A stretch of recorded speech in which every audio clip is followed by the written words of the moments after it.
Hey everyone, welcome to the UX Grow Podcast.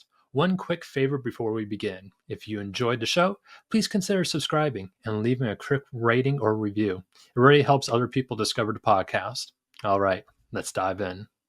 Hi, this is the UX Growth Podcast, a podcast that helps people learn and grow in the UX design industry. I'm your host, Nick Mann. I'm here with another guest of season 4 and a familiar voice of Andrew Astleford, a senior content designer. Thank you so much for being here again, Andrew. It's a pleasure to be with you again. I'm excited to get more into your experience of content design. I feel like there's always so much more to learn about. It's very much an exciting field. Yeah, definitely. I mean, I'm learning something new every day. This job humbles me all the time, and there's never an opportunity to not learn, I guess. So yeah, definitely. It's a really interesting field and feel very fortunate to be a part of it right now. So may I ask what you've been up to for this year?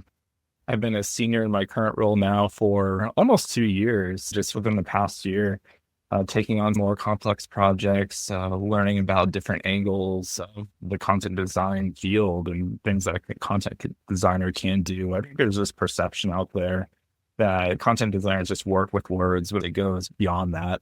I think of myself as a product designer who, of course, has a concentration of working with words, but can help with the formation of a design and the foundation of what a design can be based on research and benchmarking. So I think it's a much more complex role than some people realize who aren't embedded within the content design world day to day. And it's really fun for me to talk about and grow within as I progress in this career. To the listeners, if you wish to listen to our first conversation, you'll find the link in the show notes. You can learn more about Andrew's background, what it means to be a content designer, and how to get the most out of our conversation. So how do you recommend you listen to that? So I know one of the last times we talked about the role of content design in organizations, now that content design is more widely recognized. How do you see mature teams effectively integrating content designers at the early stages of their product strategies? Yeah, that's a great question. And what you said there, I think, is kind of a tell for organizations that value content design and see the impact that content designers can make. I think in those particular organizations that are mature with content design, there is an effort to include content designers within big projects at the beginning. There's even planning that takes place on a quarterly or annual basis with big yearly goals to determine where a content designer can have the most impact. Because within my experiences, content design teams have to be intentional about where they dedicate resources. There are fewer people within a content design team than a product design team, perhaps. So I always kind of view content design on a similar track as like UXR, UX researchers, perhaps like the size of teams. And so usually there are pretty small content design teams in comparison to engineering teams or product design teams out there, but we can make the big impacts in areas where we're given the opportunity to do so, and where we're including conversations early, or where our expertise is kind of drawn out within the product design process from end to end. And that can go beyond embedding work as well. I've been involved with situations throughout my career in the past 6 years where I've had a consultant role with projects that hold weekly content design office hours with product designers and PMs or engineering partners who bring content related questions to me for a project that perhaps I don't have hands-on experience at the moment with that because I'm dedicated to different areas, but I can still provide content guidance in those forums. So that's pretty rewarding. I think it's definitely rewarding to see organizations see the value of content, whether it's UI content or customer communications with emails, marketing pages, like landing pages. There are just so many different opportunities within a content ecosystem that a content designer can influence and impact in a way that benefits customers and the business. It's really exciting when you see organizations value what content designers can bring. I get really excited thinking about those opportunities when organizations value it. It makes things better overall. And I'm definitely love to see more organizations value content design in the future.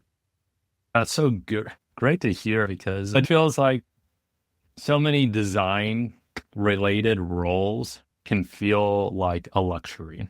Mhm. And and feel like, oh, it's just a nice to have. It's never like an initial thought process of like, how does it begin from the beginning of a product, especially one that is not easy to understand, like a writing of a headline or just from a landing page. Like that's where like, content will also be really effective, like the use cases of it.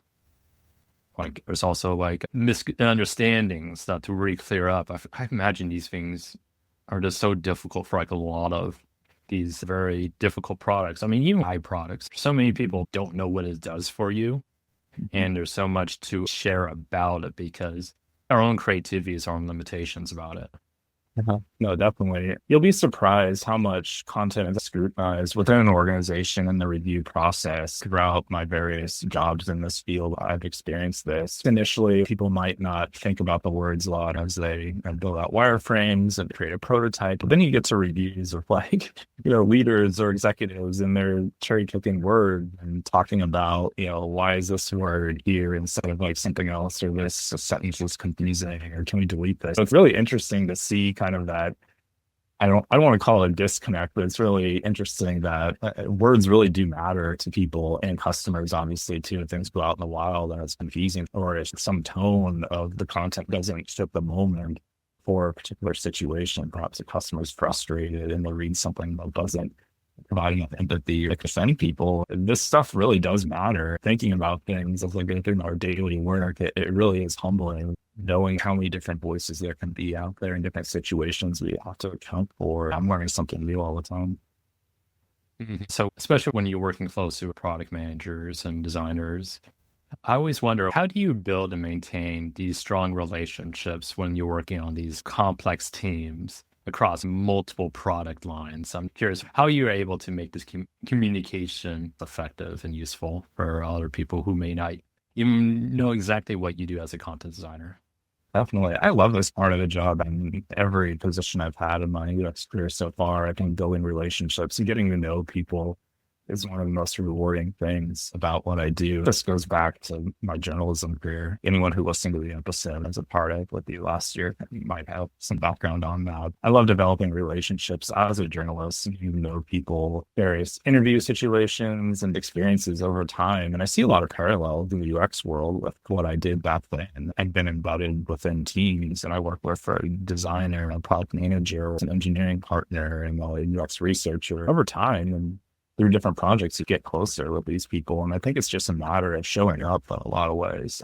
I tell people that a lot, and especially anyone who's interested in breaking into UX or who's an early career designer. I just say showing up is a big part of this job, and being humble and knowing there's always something to learn. You can take specific pieces from these other experts in other disciplines and apply that to your own work and make things better as a team. Specifically, I've enjoyed creating one-on-one recurring meetings with PMs and designers. We chat weekly, sometimes not even about work, just getting to know each other better. I work with people throughout the country. I've been a remote employee for a while, and so that helps me stay closer to the people I work with in those recurring meetings. And so we'll talk about projects or areas of opportunity even to have content play a larger role within whatever the roadmap is about time. Those conversations can be rewarding. I also think it's just about being responsive to when you're working with a designer or product manager. There'll be a lot of content related questions or larger meetings with other stakeholders. There'll be content issues that come up, and then that's an opportunity for a content designer to give opinions, suggestions, and recommendations. I think a lot of it is about being present in the job and getting to know people or being a good teammate and doing your part to make something cool for people out there. I've really enjoyed that, and I see a lot of parallels between my former life and what I do now, and it's been fun to keep that piece of things alive for me. I noticed that for a lot of design roles, you really have to enjoy working with people. Because I can't recall a designer saying that they don't like meeting new people. They don't like talking to people, because most of our job requires doing that. I don't see how you could do this job without enjoying talking to people in some way. I still consider myself pretty much an introvert. I don't find energy from being in large groups of people or high sensory environments, but I think this job does require some level of enjoyment of like learning about people's stories or seeing what influences people. And even like when you listen to customers, like what drives them, what confuses you, and what's complex for them when they're listening to customer interviews based on a particular product that you're designing. So anyway, like that's just really interesting for me and I kind of nerd out about it. And I think I see direct lines between what I was before as a journalist and what I do now with this job. And it's been fun to see that develop in a new way. It's definitely not the same situation that I went through before and what I'm doing now, but I can definitely exercise the new part of my brain. I feel like this is much more of a left brain work. What I was doing as a journalist, which felt right brain at times, a lot of creative writing and taking just a lot more problem solving, logical thinking, and trying to figure out the best solution and content solution specifically for a particular issue. So yeah, that's really exciting for me and fun to develop more for sure. So how our words can influence the user experience. I'm curious to know, what are some of the tangible measurements and communications of the business impact of your content design work that people may not know about?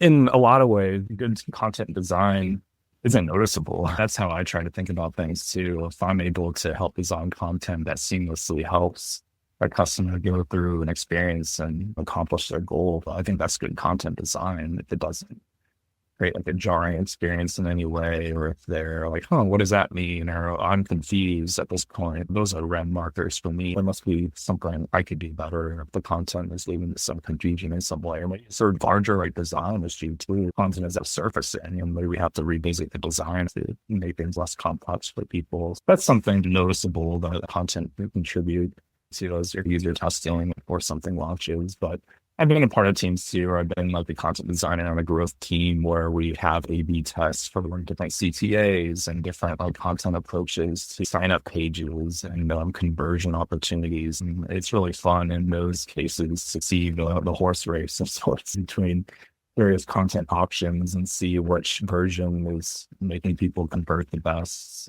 I really enjoyed that part of the job a few years ago when I did that. And, I'd love to do it again someday. It was really fun to see in real time the impact of your content decisions on which words and phrasing or calls to action are driving people to act. And so I think overall content design is invisible in a lot of ways. Fundamentally, that's a good marker and good content design if someone is able to go through an experience and not be confused or overwhelmed by what they read. That's another part of it too. Some of the best content design is as few words as possible. So definitely have to balance things based on the situation. That's great to see the words coming. Yeah, that's so important. So really fascinating to learn about those things that we don't really put into a factor, especially in fact, like I'm not really too involved into the content of any of these kind of businesses. So it's always fascinating for me to also learn how other people work. For fun. And also another thing that I always love learning about is how you balance the user needs and handle the tough decisions. For example, what trade-offs do you make when you can't find a perfect solution?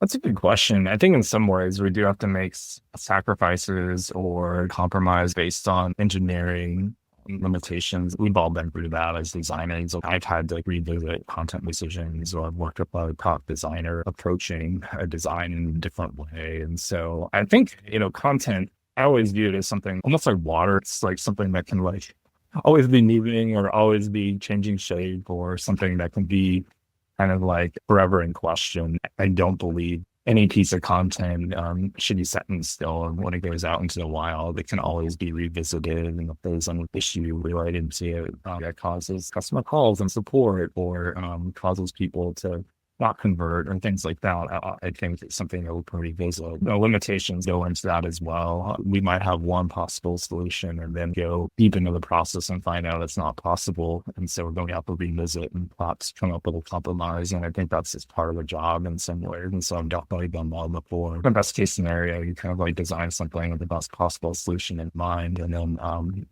how to be implemented that way. And then you draw learnings from that. But there are definitely cases where we revisit pieces of content based on like what we learned, but what we can actually do with on the engineering side. That's just part of the job. And you work with the team to make the best possible solution with most families.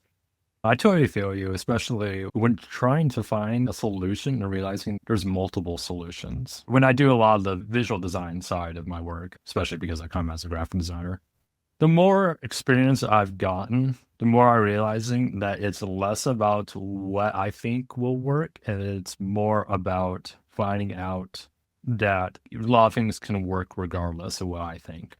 That's a great point. I think it's similar for content too. There are multiple solutions you can have with content that are equally effective. I've had to learn over time, I'm still learning, that there isn't one right answer with content and design work. So I think that's a great point to keep in mind as people go through this career. Yeah, I always say on the visual side of it because it's a lot more difficult to get data on it because Yeah. everyone has their own opinion Sure. on something. And it does not matter their experience. If they don't like it, they can let you know or they always feel justified. There are a lot of subjective opinions of content too. I've been through it a lot in different reviews. It seems like the more stakeholders you go through to get to the finish line, the more iterations you have, the more subjective opinions you have about content. You just kind of have to filter out what's good or what's not needed at this time or what's not even possible sometimes too. So I think that's part of this job. As a designer in general, I'm still learning and growing in this area about trying to learn what pieces of feedback to take and which ones aren't as urgent for the moment. But yeah, I feel you have there are a lot of subjective opinions at times, and we have to learn to balance those and figure out which ones are needed at the moment. So switching gears, you have shown a lot of growth in your career, and I'm curious to know about how you support the growth of other content designers, especially those who are looking for mentorship or learning how they can become better. Yeah, that's a great question. I think over time, I've really been drawn to helping people because I feel lucky to be in this industry and have the job I do right now. This career isn't perfect. There are things that are stressful or wear me out, but when you think about all the possible outcomes out there that someone can have as a job and like either physical activity or, going through heat or frigid cold conditions, I have it pretty nice and easy. So when I went through my career change, my life could have gone in different directions at that point. I didn't realize that at the time. I was just trying to find something else rather than relating. Again, I don't care what it is. I fell into UX because of the first opportunity that presented itself full time. So yeah, I try to give back in a lot of ways. Recently, it's been through writing on LinkedIn, or I love sharing my career journey and learnings I've had along the way. But in the past, I've had more formal experiences of being a mentor for the UX Writing Academy at the UX Writing Club. Did that for a year and had 3 students over 2 cohorts. So that was a lot of fun, just trying to give back in a more structured environment, whether it would be different assignments and career chats, like one-on-one discussions with them. And it was really cool. I felt really rewarded through that experience. I learned a lot from my mentees, probably as much as they do from me. And so I really enjoyed that over time. And there are times too where I try to give back internally within my organization with my full-time job, or if I see an opportunity to do so. In a previous job, I was kind of like a buddy of sorts for a few kind of like freelance contract employees who joined the team for a project. And it's really fun for me to kind of develop onboarding plans and either point of contact after they join the team and be there to answer questions. I have a soft spot for that and I love to develop that more over time. I feel an obligation to give back because I feel really lucky to be doing this. I think a lot of people who have much stronger backgrounds and much more work than I did breaking the field have a higher bar to entry than I did in 2018. And so I really feel for those people and try to help out where I can. I'd love to see more content designers out there and more organizations see the value of content design. Any way I can help, definitely I'll try to do so. Mm-hmm. How do you feel other people that you work with can help you do your job more effectively? Say, for example, someone who's going to be working with a content designer for the first time. That's a really good question. I think respecting the discipline and being a good cross-functional teammate in any situation is really important. Having open communication and being responsive, listening to the expertise of content designer brings and implementing things if it's a strong suggestion about the way content design should go for a particular project. I also think giving content designers opportunity to have autonomy and work within Figma, within the file. I've had situations in the past where I had to leave comments within InVision or even had a Google slide deck situation where the designs were screenshots within Google slide decks. I had to leave comments about the change of the copy. That was really difficult. Yeah, I think any kind of designer or product manager or anyone out there who's working with a content designer, like the more they can be content designers as an equal partner, as someone who like works with Link Design and creates content within wireframe. But that's a big deal. And I really respect that a lot. I've been really fortunate to work with so many great designers over the years. They've been great people. I've learned a lot from them about UX, customer-centric design, and it's really been beneficial for me. And I hope it's been mutually beneficial for them as well as they pick up things about content design. I just think about, I don't know, just respecting content designers and equal peer and giving them an opportunity to do design work and be more than just a bolted on part of the process. Respect them as an embedded figure within the team. And it's important in context. Mm-hmm. I know that's important because once we understand the strengths and weaknesses, we can really help our own teammates because we're only as good as the people we work with. I think we're all in it together and we're all trying to reach a good solution for the business and for customer. The more we can work together, I think the better everything will be. As we're drawing close to this episode, what's the best way to support what you're doing? Happy to be in contact with anyone on LinkedIn. Just search my name, Andrew Astleford, Astleford. I post there almost every day, little thoughts about my career or experiences. I have weekly open chats too, where I kind of open the forum to anyone who has a question about career-related things or changing careers or even UX writing, content design. Like it's really fun when people participate in that each week. And so, I would love to see anyone who wants to connect with me there and be happy to be in touch. Yes, and a link of that will be found in the show notes so you can easily check out what Andrew's doing and be able to communicate with him. Any closing words you'd like our audience to know about?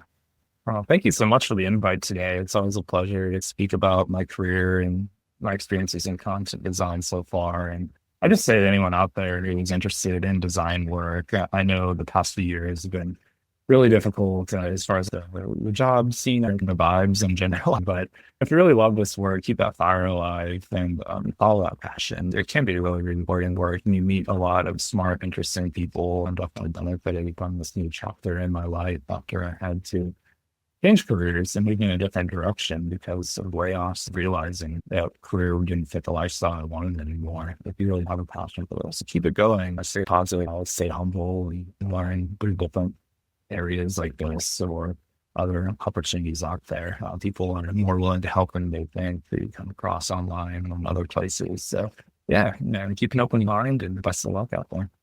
Thank you so much, Andrew, for being here. Thanks for the invite, Nick. Had a great time. Yes, please do support our guests. And until then, you just listen to UX Grow Podcast. I'm your host, Nick Mann. Thank you for listening. Thanks for hanging out with us. If you get value from this episode, don't forget to subscribe and leave a quick rating or review. It goes a long way towards helping more listeners find the show. As always, thanks for your support, and I'll catch you next time.